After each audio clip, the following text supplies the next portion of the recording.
Hola, ¿qué tal? ¿Cómo están todos? Espero se encuentren muy bien. Les habla Ibrahim Núñez desde Wellington, Nueva Zelanda.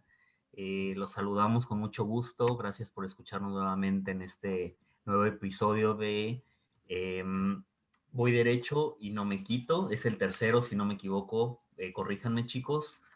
Eh, Correcto. Todo bien. Bueno, pues tenemos a dos compañeros de siempre. El día de hoy, a que no nos pudo acompañar, pero bueno, le enviamos un fuerte abrazo, un saludote, un beso, esperemos se encuentre bien. Y está con nosotros Yaya desde Guadalajara y nuestro estimadísimo Lalo desde Sonora. ¿Cómo están, chicos? Hola, bien, ¿cómo están? Muy Bienvenidos a bien, nuestros invitados. Claro que sí. gracias. El día de hoy tenemos a dos grandes invitados, ya que vamos a estar hablando de un tema del cual, como siempre, no somos expertos. Ya lo hemos dicho antes, no somos expertos en nada, pero queremos hablar de todo y opinar de todo. Nos acompaña el día de hoy Anaís Reyes desde Guadalajara. Hola Anaís, ¿cómo estás? Hola, bien, gracias. Gracias por la invitación. Qué bueno que estés acá con nosotros. Muchas gracias. Y tenemos también a Fernando Arteaga desde la ciudad de Sydney, en Australia. ¿Qué tal, Fernando? ¿Cómo vas? Hola, ¿qué tal? Muchas gracias por la invitación y el espacio. Aquí estamos en Sydney, Australia. Excelente. Excelente. Acá estamos del mismo lado del mundo y ustedes del otro. Mi isla está más Bueno, grande, por cierto. sí, claro. ¿Ya has tenido oportunidad de venir a Nueva Zelanda, Fernando? Sí, me encanta, es muy bonito. Allá me encontré a Yadira, de hecho, por eso la Ah, invitación. buenísimo. Ahí Buenísimo. estaba yo. Genial. Yo aún no tengo oportunidad de ir a Australia, pero esperemos que pronto, ¿no? Ahora con el nuevo tema de las fronteras que se volvieron a cerrar, hay que esperar 8 semanas más. Claro, bienvenido cuando Bueno, quieras. muchísimas gracias. Gracias, Fernando. Ojalá que sí pronto se pueda. Bueno, pues el día de hoy vamos a hablar sobre un tema del que muy pocos saben, bastante controversial, por así decirlo. Vamos a hablar de Carlos Marx o del marxismo y bueno, como una breve introducción me gustaría decir que bueno, Marx, para quienes no lo conocen, fue un filósofo judío alemán. Se le ha relacionado muchísimo, o mejor dicho, cuando escuchamos hablar de Marx o del marxismo, automáticamente nos vienen a la mente palabras como bolchevique, socialismo, leninismo, los rojos, aquí como nuestra compañera Yaya, fidelista, maoísta Grupo. o incluso hasta comunista. Pero bueno, este concepto, este personaje ha dividido al mundo en dos campos, quienes lo detestan, como nuestro amigo Lalo, o quienes han puesto toda su esperanza sobre él también, e incluso podríamos hablar que hasta de un tercer grupo, eh, y este grupo sería quienes no lo conocen, ¿no? Yo incluido, porque la verdad es que no conozco mucho el tema, he leído muy poco, pero digamos que son esos tres grupos, ¿no? Y el día de hoy estamos aquí para discutir este tema. Se podría decir que Carlos Marx es algo así como la Biblia o el Corán, ¿no? Muchos lo citan, pero muy pocos lo conocen y aún menos, o por así decirlo, lo comprenden, ¿no? Muchos menos lo comprenden. Pero bueno, para dar una breve introducción, le dejo y le cedo el micrófono a nuestros invitados, Anaís, Fernando. ¿Por qué no comienzan platicándonos un poco sobre lo que ustedes saben, mucho, poco o muchísimo, sobre Carlos Marx, sobre el marxismo? Una introducción, por favor. Juan, ¿vas? ¿Yo primero? Claro. Ok, bueno, te lo puedo leer directamente de las palabras de Karl Marx. Lo que caracteriza al comunismo no es la abolición de la propiedad en general, sino la abolición del régimen de propiedad de la burguesía. De esta moderna institución de la propiedad privada burguesa, expresión última y la más acabada de este régimen de producción, la apropiación de lo producido se reposa sobre el antagonismo de dos clases, sobre la explotación de unos hombres por otros. Eso es en el manifiesto comunista, me parece. Lejos de ser una doctrina o un Corán de las ciencias político-económicas. Marx fue un pensador que, como por ejemplo Charles Darwin, hizo avances muy grandes en la teoría de la evolución. Newton en otras áreas de la física. Marx hace avances muy grandes y evoluciona temas de otros filósofos antes que él, aplicada a las ciencias sociales y a las ciencias políticas. Entonces, es un punto de referencia clave para los movimientos que vemos hoy en día. Muchas gracias, Fernando. Anaís, ¿algo que quieras contarnos respecto a esta breve introducción? ¿Tú cómo lo catalogas? Sí, yo creo que Marx hizo muchos aportes importantes a el análisis histórico de cómo evolucionan las sociedades. Sabemos que él las catalogó a través de modos de producción. Establece básicamente que el principio que hace que cambien las sociedades es la lucha de clases. Por eso tenemos, por ejemplo, esclavismo, feudalismo, capitalismo. Me parece que muchas de sus ideas siguen vigentes hoy en día, se han adaptado a ciertos regímenes, pero también a ciertas sociedades. Por ejemplo, sabemos que está presente en China, sabemos que estuvo muy presente en Rusia, justamente por influencia de Lenin, y sabemos que también se ha retomado en Cuba y en otros países. Su influencia ha sido muy importante, pero creo que también es muy incomprendido lo que significa la esencia de su pensamiento en términos políticos económicos. Entonces sí me gustaría pues que discutiéramos más a fondo, por ejemplo, qué es lo que nosotros entendemos por socialismo y qué es lo que verdaderamente es. Claro que sí, Anaís, pues vamos a seguir con esa dinámica. ¿Por qué no nos cuentas desde tu punto de vista, para ti, qué es el socialismo o qué es lo que Carlos Marx decía que era el socialismo o es el socialismo? Sí, mira, el socialismo básicamente se resume en proveer de todas aquellas cosas que son necesidades básicas para un individuo, proveerlas, sea alimentación, vivienda, salud, a través de un movimiento colectivo, ¿no? Esto se trata a través del Partido Comunista, se hace a través del Kremlin en Rusia, el Partido Comunista también en Cuba.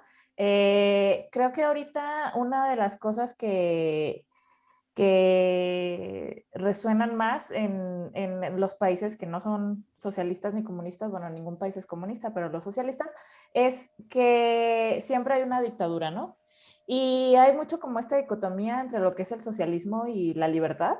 Y una de las cosas que justamente estaba repasando ayer era que para el socialismo, una de las cosas más importantes es, como ya lo mencioné, proveer al individuo de todas estas cosas básicas para sobrevivir, ¿no? Siendo que para él es básico, o sea, digamos, en un primer paso está sobrevives y ya después viene la libertad, ¿no?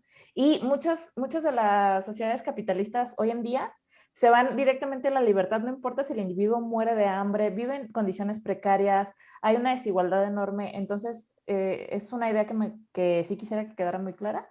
No sé si, Juan, tienes tú en alguna otra... Sí, Sí, gracias por compartir eso. Yo también iba a retomar algunos puntos que dijiste. Yo soy más de la tradición marxista-leninista.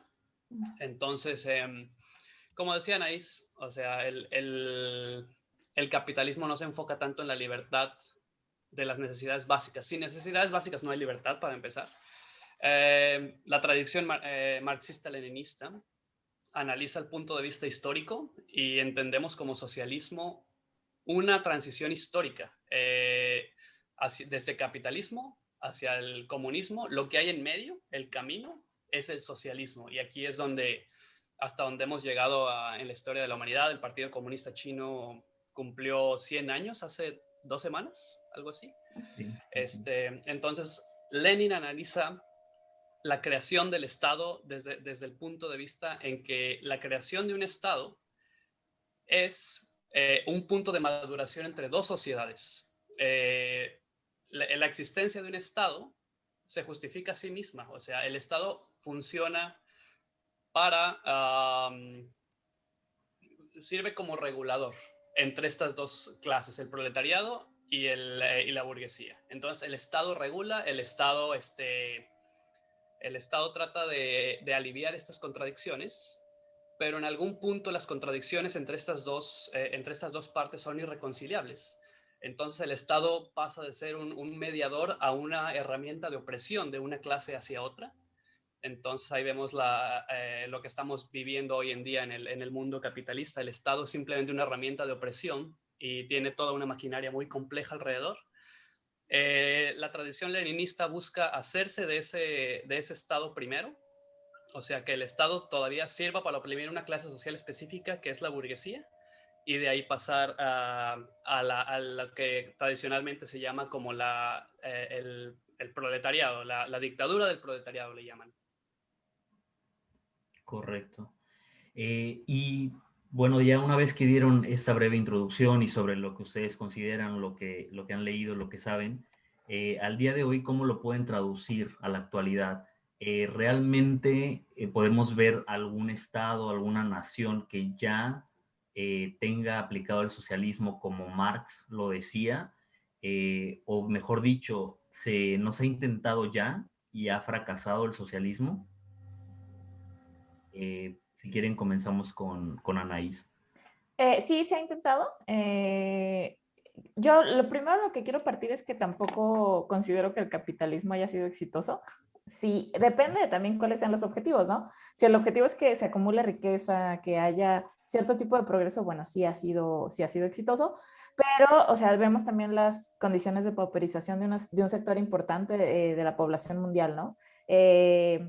Sí existe como toda esta posibilidad del individuo de salir y de progresar, pero no es algo que sea factible para la mayor parte de la población. Yo creo que hay individuos que ni siquiera saben que existen esas posibilidades que el capitalismo ofrece, por ende no pueden perseguirlas. Creo que en términos pragmáticos se han aplicado principios del marxismo. Yo soy una de las personas que, aunque soy partidaria de la doctrina de pensamiento del socialismo, siempre quiero mantenerme muy crítica, porque todas las cosas tienen... ¿Qué es la crítica? Crítica es hablar de los límites y todo tiene límites, ¿no? Cuando estamos hablando de socialismo, por ejemplo, un caso muy cercano que vemos, algo a lo que yo dediqué mi tesis de licenciatura, es la Revolución Cubana. Me queda claro que es un movimiento que fue muy importante, fue trascendental para toda la configuración geopolítica de Latinoamérica, pero claro, estamos viendo que es un movimiento ya desgastado, caduco, que también, digamos, comete violaciones sistemáticas a los derechos humanos. Lo estábamos viendo con las protestas en las últimas semanas, pero también es cierto que ha ofrecido la posibilidad de educación, de vivienda, una calidad de vida que antes de la revolución no existía para la mayor parte de los cubanos. Sin embargo, creo que han habido muchos errores de parte del gobierno actualmente, entre ellos que no, la mayoría de los gobernantes todavía son de la generación del 26 de julio, que son personas que nacieron antes del 59, ¿no? Obviamente no puede haber una renovación si no estás permitiendo que nuevos actores entren a la cúpula, ¿no? A la cúpula de poder. Entonces, creo que hay varias cosas que criticarle, pero creo que también en este caso entra Estados Unidos como este agente intervencionista. Tenemos el caso de todo lo que ha pasado en los movimientos en Latinoamérica con la Operación Cóndor. Vemos como los nefastos efectos que ha tenido ese tipo de acciones de parte de Estados Unidos. Entonces yo creo que es muy importante que también, mientras no tomemos como legítimas las protestas de Cuba, pero tampoco le demos el poder a Estados Unidos como para que intervenga y haga algo como lo que ha hecho en décadas pasadas con otros países. Gracias, Anaís. Fernando. Bueno, como dice Anaís, el socialista es el primero que debe ser crítico sobre el sistema. Lo que Lenin expresa, por ejemplo, en varios de sus libros, como qué hacer, el Estado y la Revolución, te va dejando como que pistas. Dice, ok, esto sirvió o esto se va a intentar en lo que fue la Unión Soviética, por ejemplo. Entonces te va dando pistas de que estas políticas públicas, este sistema económico, sirven para este punto de la historia en este momento. O sea, no es no es universal. Y de ahí vemos lo que estabas diciendo al principio, que existe el maoísmo para China, marxismo-leninismo, que es el de los más tradicionales, pero cada sociedad tiene que entrar en algo que comúnmente llamamos la acción revolucionaria, o sea, intentar cosas nuevas, o sea, tratar de hacer el comunismo para esa sociedad en ese momento en el tiempo, y para eso nos sirve el materialismo histórico, qué condiciones hay, qué se puede hacer, qué tratos se pueden hacer con ciertos países. Respecto a que falla o no falla, creo que englobar toda una ideología en esas dos categorías es muy difícil. Decir que algo no funciona o funciona es como que muy bajo qué parámetros, bajo qué objetivos, como decía Anaís, bajo qué objetivos tiene el comunismo y el socialismo, y si de verdad se está yendo a ese punto. Y creo que, bueno, el socialista moderno tiene que ser crítico sobre los proyectos que se están llevando a cabo en Latinoamérica y en el mundo. Sí, hay opiniones muy variadas. Y bueno, tenemos que, no se sabe qué clase de socialismo va a servir en una sociedad hasta que se aplica. O sea, hay muchas teorías y mucho que decir, pero sin acción revolucionaria o sin un cambio en la estructura de poder, no es como que lo podemos clasificar como funciona o no funciona. Sería un análisis político medio muy viciado, muy pobre realmente. Entonces, bueno, esa es mi opinión sobre esa pequeña pregunta. Yo creo que ahorita, bueno, perdón que tome No, otra vez la no, palabra. Ahorita creo que de los países que han tenido más éxito es este modelo híbrido que se llama comunismo de Estado, que es, por ejemplo, el caso de China, el caso de Vietnam, que tienen, digamos, un partido único, pero su política económica tiene tendencias más capitalistas, ¿no? Entonces, digamos, no cae rigurosamente en ninguno de estos dos extremos, sino que los combina y es como han estado surgiendo estas figuras, estas nuevas figuras. Sí, exactamente. Y China criticó mucho a la Unión Soviética cuando trató de modernizar sus políticas. China, en vez de deshacerse de todo el modelo socialista, se flexibilizó en ese aspecto y se abrió a mercados mucho más modernos. Y bueno, estamos viendo hoy día este avance del socialismo chino. Y bueno, la Unión Soviética ya no existe. Entonces, bueno, varía la cosa con la cultura de la gente y con su estatus, con los medios de producción que tiene en esa etapa de la historia. Eso es de lo más importante que hay que analizar cuando se trata de dirigirnos al socialismo. claro, claro. Wow, pues súper interesante. No sé si ya Lalo tengan alguna pregunta que hacerles, chicos. Yo sí, me surgieron varias preguntas y me las fueron contestando conforme fueron hablando, pero sí me gustaría ahondar en algunas de lo que se dijo aquí. Por ejemplo, me gustaría saber cuál, cuál es el legado de los países que actualmente se podrían definir como comunistas o como socialistas y realmente cómo se mide. Ustedes dijeron que bajo qué estándares, depende de bajo qué estándares, pero ¿cómo se mediría el éxito o el fracaso del comunismo? Es más, de una manera más precisa. Claramente lo quieren separar de lo cómo se mide el capitalismo o el liberalismo, como lo quieren llamar, neoliberalismo. Pero pues ahí sí hay varios índices medibles, perfectibles. Pero primero, cuál sería el legado de los países comunistas y cómo se mediría en todo caso su éxito o su fracaso?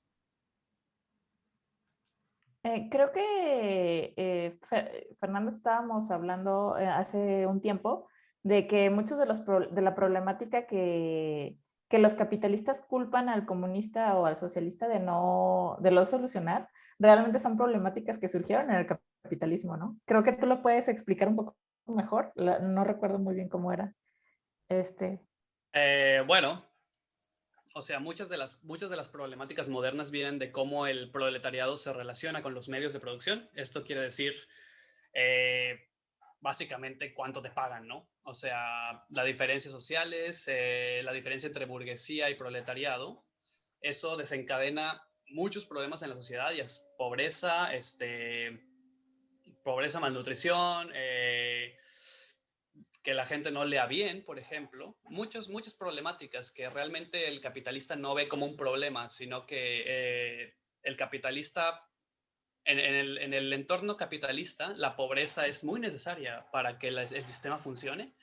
Entonces no lo ve como un problema a resolver. Por ejemplo, el socialista, siendo ya más objetivos, buscando el bienestar de la comunidad, del grosso de la población, ahí sería un factor que para mi gusto es de los más importantes para medir el éxito o para dónde se dirige el socialismo. La calidad de vida mejorada del individuo promedio para mí es uno de los principales parámetros para medir el éxito del socialismo. ¿Qué políticas se tomaron para eso? Ya es un análisis sociopolítico distinto, pero igual cae dentro del socialismo. Entonces, no es excusa. Incluso Marx lo plantea muy bien, y Marx es muy bueno en reconocer las bondades del capitalismo, ¿no? Cómo empezó la modernización de la producción, cómo empezó a haber una abundancia de producción, y por primera vez dentro del capitalismo la humanidad tenía algo que se llama valor de más. El surplus value, ¿cómo se dice? ¿Plusvalía? La plusvalía. Por primera vez lo tuvimos dentro del capitalismo. Entonces el capitalismo solucionó algo que había atormentado a la humanidad por muchos años, que era las hambrunas. Entonces el comunismo, para mí y para muchos estudiosos del socialismo, es el siguiente paso de la organización social. Una vez solucionada la escasez, debemos de dejar de tomarla como por su valor de cambio, sino para satisfacer las necesidades del humano. Para mí, la vida del ciudadano promedio es un indicador excelente para saber si el comunismo o el socialismo están funcionando. De ahí se desprenden otras cosas: a dónde va el Partido Comunista, si de verdad están buscando la extinción del Estado, que sería uno de los objetivos del marxismo-leninismo tradicional. Para mí también, pero también hay maoístas y también hay trotskistas que no estarán de acuerdo. Entonces, bueno, solo hablo como yo en la tradición marxista-leninista, por supuesto. Sí. Por ejemplo, en el caso de Cuba, sabemos que es internacionalmente reconocido por sus hallazgos científicos. O sea, creo que es el único país latinoamericano que logró una vacuna ahora cuando pasó lo del COVID. En un principio se dedicó mucho a hacer como estas campañas de alfabetización a todo el grosso de la población. O sea, hablamos de que toda la población fue alfabetizada. Se implementó una infraestructura de salud muy fuerte. Se organizó el poder político a partir de organizaciones barriales. O sea, vemos lo que es el Partido Comunista en sus pequeños como microorganismos. Y creo que ha sido muy importante el ejemplo de Cuba en muchos movimientos sociales que se generaron a partir de la década de los 60, ¿no? En Latinoamérica. A mí ese se me haría uno de los legados más importantes en el caso específico de Cuba. Para mí también, el socialismo se tiene que enfrentar a nuevos retos, nuevas formas de modernizarse, y tiene que absorber otras luchas sociales, en mi opinión. Ese sería un muy buen indicador de que el socialismo se está evolucionando de una manera más pareja, y empieza a aceptar luchas sociales diferentes como la colonización, el feminismo, que es una lucha muy única y que está por todo el mundo, en distintos niveles, obviamente. Anaís es más experta en feminismo, pero creo que un indicador de la modernización del socialismo es la absorción y el apoyo a otras luchas sociales. Perfecto. Muchísimas gracias. Yaya, ¿tú quieres agregar algo? ¿Quieres preguntar algo? Aprovecha, es tu tema. Yo lo propuse. Porque, bueno, a mí me parece que es un tema muy relevante en la actualidad. por todas las desigualdades que se están viendo en el mundo, pero enfocándome, porque últimamente hemos tenido muchas discusiones aquí entre Lalo, Ibrahim y yo, y Ake, de Latinoamérica, por ejemplo, con el tema de Chile, Perú, todo esto. Y sí me parece, ahora que mencionó Juan el feminismo, me parece muy importante. Hay una autora que se llama Federici y ella menciona cómo el capitalismo toma de la base el trabajo invisibilizado de las mujeres, que es el trabajo de cuidados y de reproducción, y eso es como su base del capitalismo, ¿no?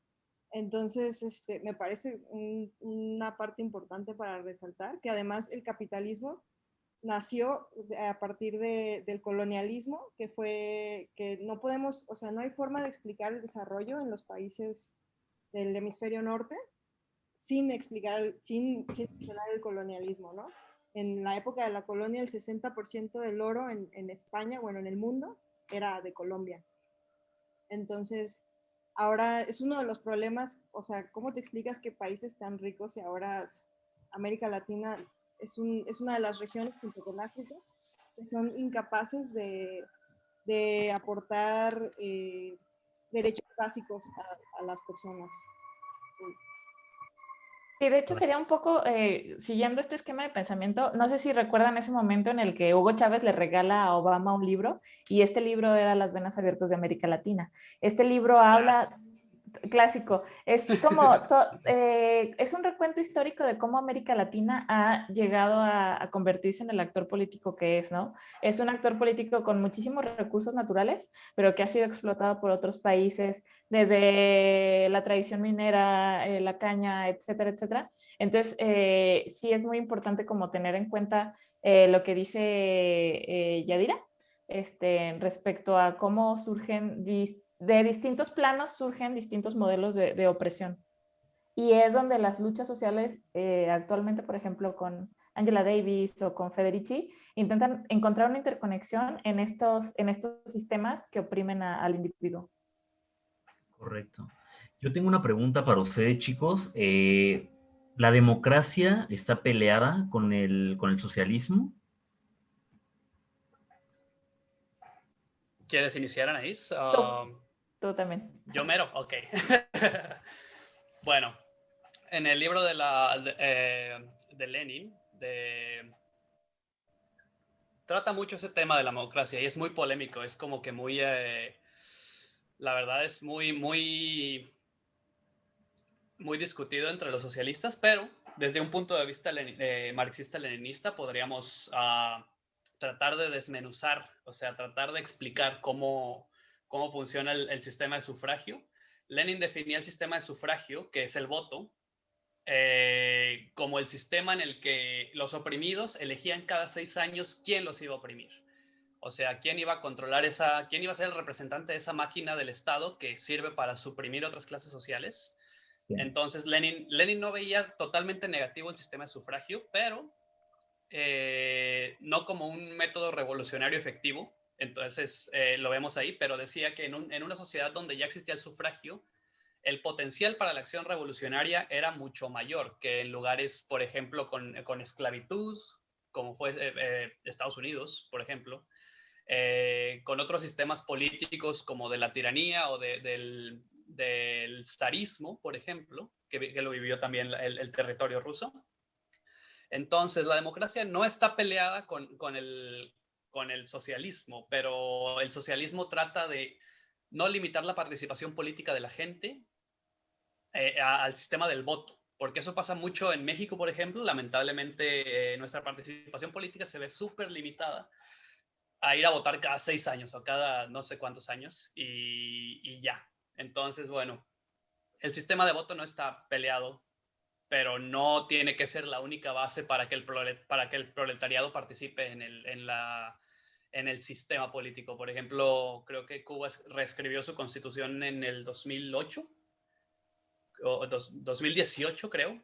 Cuba reescribió su constitución o algo así y participó creo que el 88% de la gente.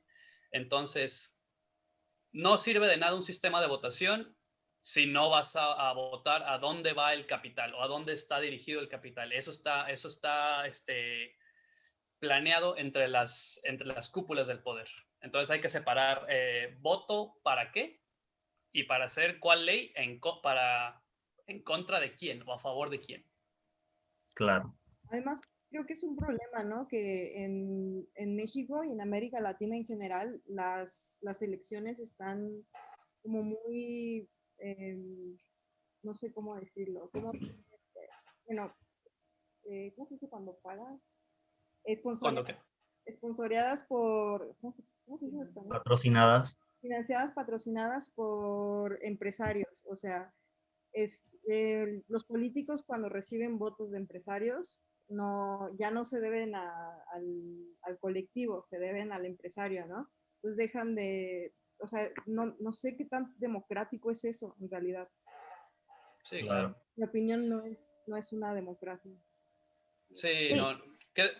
Perdón, Anaís. No, y creo que para complementar lo que decía Juan y que yo mencioné también hace rato, estas organizaciones barriales de Cuba, por ejemplo, ya recordé el nombre, se llaman Comités de Defensa de la Revolución, son participaciones políticas a pequeña escala que permiten que el individuo normal, o sea, cualquier persona sea capaz de participar o de tomar acciones políticas. No solamente se debe ver el sistema democrático como lo vemos desde el punto de vista capitalista, ¿no? Yo creo que incluso ese sistema está debilitado, es por lo mismo que tanta gente ya no encuentra representación en los partidos, porque se han vuelto, como dice Yadira, otra cosa. Sí, exactamente. O prometen cosas que no ni siquiera está en su esfera política a renombrar o realmente modificar. Prometen cosas que ni siquiera... La participación política está súper sesgada hacia cómo gana derechos el individuo. Lamentablemente en Latinoamérica, muchas veces tenemos que salir a la calle para ganar derechos. No realmente se permite tanto la votación. Solo votamos un representante que al final hace coalición con otros y ya no sabemos por quién votamos. Entonces, creo que deberíamos empezar por un cambio de raíz respecto a qué hace la maquinaria del Estado y en beneficio a quién hace las leyes. Ese punto de Claro. vista marxista-leninista, obviamente. No quiero salir a quemar todo, bueno, sí quiero a veces, pero bueno, no se puede tan fácil, ¿verdad? Sí, Por claro. ejemplo, Zizek, que es uno de mis filósofos favoritos, porque me Me divierte mucho. encanta, es buenísimo. Por ejemplo, él habla de cómo en Estados Unidos la participación digamos, ha cambiado de tal manera que ahora mucha gente lo que hace es, su participación política es a través de organizaciones, por ejemplo, ¿no? Donaciones, esto aquí, o sea, porque ya no son capaces de conectar con el partido político o republicano o democrático. Sí, claro. Bueno, hablando un poco de elecciones, ya digo, a elecciones actuales, y sobre todo específicamente en México, con lo que estamos viviendo y aquí todos siendo mexicanos, ¿está México volteándose hacia ser un país socialista o es solamente un inicio a toda esta gente que tiene como el miedo de que si vamos a ser un país socialista, que si vamos a ser como Venezuela, Venezuela del etcétera? Norte. Exactamente, Venezuela del Norte. ¿Ustedes qué dirían a esto, chicos? ¿Cómo ven el gobierno de México en este momento? ¿Realmente sí tiene tintes socialistas o es solamente, digamos, una imagen que quieren proyectar y en la práctica se está haciendo otra cosa? Yo creo que siempre me ha parecido súper absurdo que les dé miedo que México sea como Venezuela, porque Venezuela ya ni siquiera es una potencia económica ni política de ninguna manera, es un país súper debilitado que no tiene injerencia, yo diría, en absoluto en México, ¿no? No veo en sí ninguna propuesta socialista sólida. Lo que en algún momento ha intentado hacer la izquierda, que es Morena, PRD y no sé qué otros partidos han intentado, PT, creo, han intentado retomarlo. No, para mí en general, el espectro político derecha-izquierda en México está muy desdibujado. O sea, siempre los partidos políticos obedecen mucho a una agenda. Sí, yo creo que lo que más tiene incidencia son los derechos humanos, por ejemplo, todas estas políticas de legalización del aborto, matrimonio entre homosexuales, etcétera. Pero en otros campos no la veo diferenciada. O sea, yo no veo que el PRI sea de derecha. O sea, yo el PRI lo veo como un partido que busca acumular poder para todos sus miembros. En las personas que participan, pues intentan beneficiarse, nada más. Yo no lo veo de derecha. No veo a Morena de izquierda, no veo al PRD tampoco. No sé cómo lo ves tú, Juan. Pues muy parecido, porque la verdad el espectro político en México para nada va rumbo al socialismo ni al comunismo. Creo que Andrés Manuel se ha visto muy corto en enfrentar realmente los problemas, que es como los problemas del mexicano, los problemas inmediatos del mexicano. Creo que a él le falla mucho en reconocer que no es que haya gente mala, es que hay como simplemente el sistema está muy viciado, se podría decir. Claro. O sea, no vamos rumbo al socialismo en México. Con las políticas de López Obrador, creo que se ha quedado muy corto en atacar el problema del colonialismo.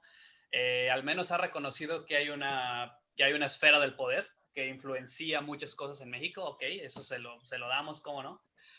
Pero no ha reconocido, por ejemplo, la pelea feminista. Yo al menos veo el mañanero y digo, bueno, ok, este vato menciona la mafia del poder, ok, ya va más cerca de la burguesía, por ahí va y menciona la pequeño burguesía también, creo que, Sí. no sé, creo que ha leído Lenin en algún punto, pero bueno, no es leninista el vato, no es socialista.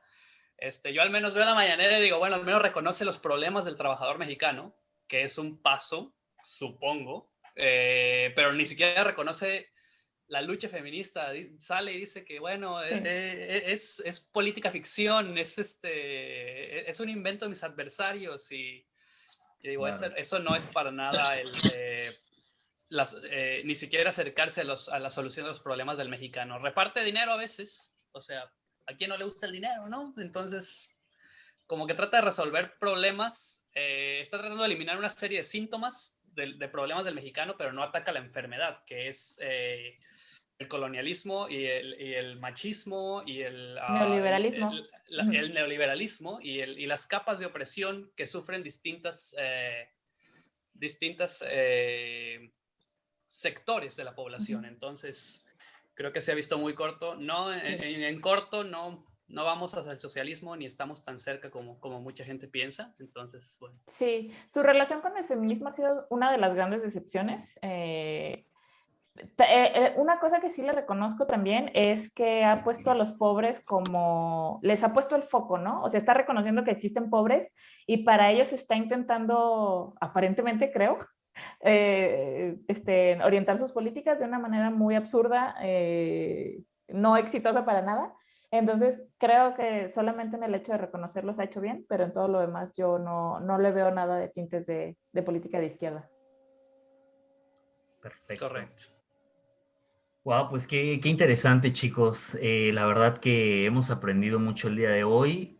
No sé si ustedes quisieran agregar algo más, algo desde su punto de vista, algo que quisieran aclararle a toda esa gente que tiene un concepto totalmente erróneo del marxismo, del socialismo. No sé, adelante. Este es su programa. Pueden decir lo que ustedes quieran. Yo creo que es importante, como decía, mantener una visión crítica. Creo que más o menos mi postura se resume a lo que hablaba sobre Cuba, que si bien es importante entender que existen actores que surgen, que existe disidencia, que, o sea, desde mi punto de vista está bien que exista toda esta disidencia. Sí debemos ser muy cuidadosos en cuanto a las políticas internacionales que ha establecido Estados Unidos. Y bueno, básicamente eso sería como lo que yo rescato. Ok, muchas gracias. ¿Tú, Fernando? Bueno, yo quisiera una vez más agradecerles el espacio. Creo que es muy importante esto que estamos haciendo. Tomar espacios que nos provean y hablar un poco y desmitificar un poco de qué se trata el socialismo, de qué se trata el comunismo. Y bueno, me gustaría que motivar a las personas a investigar un poquito, encontrar una explicación un poquito más lógica a la problemática de las sociedades. Por ejemplo, Estados Unidos tiene sus problemas y es una de las naciones más ricas del mundo y no ha podido solucionar problemas tan básicos como la vivienda y la alimentación, ni siquiera La educación. la educación. Sí, sí, tengo unos datos aquí que son hasta es un poquito escalofriantes, pero bueno, básicamente muchas de las personas en Estados Unidos leen con eficacia menor a alguien de sexto grado de la escuela, o sea, casi el 48% de la población, creo, algo así, una cifra terrorífica. Entonces, cada que veamos esta clase de problemáticas, quisiera que la gente no pensara que es el capitalismo evolucionando, que es el capitalismo que le falta resolver estos problemas, pero ahí va, ¿no? Cada que vemos problemáticas sociales de esta naturaleza, es precisamente el capitalismo haciéndose más perfecto. O sea, esto se supone que debería estar pasando. Vas a conocer dos tipos de socialistas, principalmente los que creen que el capitalismo no sirve y los que creen que sí sirve. Yo creo que el capitalismo sí sirve. O sea, toda esta pobreza, toda esta contaminación y todos estos defectos de la sociedad son productos de la acumulación de riqueza de un sector, y ese es el objetivo del capitalismo, la concentración de capital en las manos de unos pocos, lo que provoca todo esto. Entonces, el capitalismo se ve rebasado y muy ineficiente en resolver las problemáticas básicas de la mayoría de la población. Entonces, bueno, simplemente por pura curiosidad, me gustaría que la gente leyera textos, y hay textos muy fáciles de comprender, no todo tiene que ser materialismo dialéctico y todas esas cosas. Hay textos muy, muy interesantes desde el punto de vista feminista, desde el punto de vista colonial, desde el punto de vista industrial. Entonces, bueno, poco a poco educarnos respecto a qué sí es y qué no es y a dónde va. Y creo fielmente que es el siguiente paso en la evolución económico-política del mundo, simplemente. Qué bueno que traen este punto sobre educarnos, sobre ilustrarnos, sobre este tema, ¿no? Que es bastante controversial. Y pues para concluir, me gustaría que me dijeran cuáles son sus tres básicos que todos deberíamos leer o saber sobre el marxismo o el socialismo. Libros muy básicos o, no sé, manuales que todos debemos conocer. Bueno, yo creo que no, o sea, no es un texto único, pero yo diría que Zizek es una de las personas que son más digeribles. Por ejemplo, hay un debate muy famoso que él hace con Jordan Peterson, en el que hablan justamente de marxismo. Creo que él, aunque es hegeliano de escuela de pensamiento, sí te das cuenta cuando Peterson critica al marxismo, lo hace desde un punto de la ignorancia, ¿no? Él no sabía en realidad lo que estaba criticando y mezcla diversos conceptos que no sabe ni qué son. Y al final Zizek le dice, a ver, espérate, ¿qué estás diciendo? A ver, analiza. Entonces, ese debate se me hace muy bueno, junto con muchos de sus libros, sus videos. Él habla muchísimo de la ideología, tiene incluso películas donde analiza diversas ideas. Se me haría muy bien Zizek. Yo cuando era muy joven, yo leí, que esto es algo muy sencillo, ¿no? Es, por ejemplo, el libro de Rius, de Marx para principiantes también. Creo que ahí te sintetiza muy bien lo que, más o menos cómo es la historia de Marx, cómo llegó a ser la persona que es. Y hay un anime chino que también se llama El Líder, que está en YouTube, fácilmente lo encuentran, es sobre la vida de Marx. Eso yo creo que sería una de las cosas más sencillas y fáciles para acercarnos al pensamiento. Perfecto, muchas gracias, Anaís. Fernando.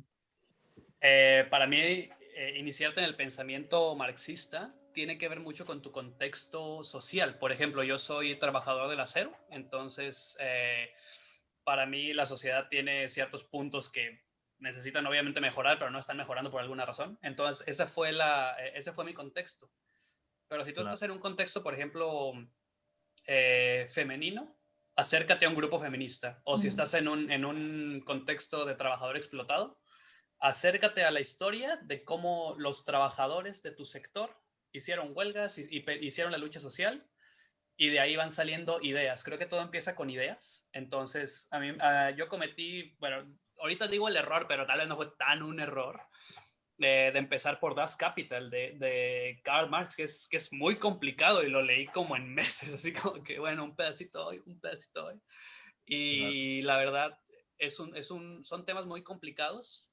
Yo iniciaría por ser sincero conmigo mismo y ver en qué sector de la población estoy, verme a mí mismo como proletariado y de ese punto iniciar como mi búsqueda hacia el pensamiento marxista o marxista-leninista. El marxismo-leninismo se ajusta a mi ideología como trabajador, entonces bueno, de ahí partí, pero si tuviera que sacar un top 3, el manifiesto comunista es como, hay muchas versiones y muchas explicaciones en videos en línea que no tienes que realmente saberte la Revolución Francesa y qué pasó aquí, quién mató a quién, nada.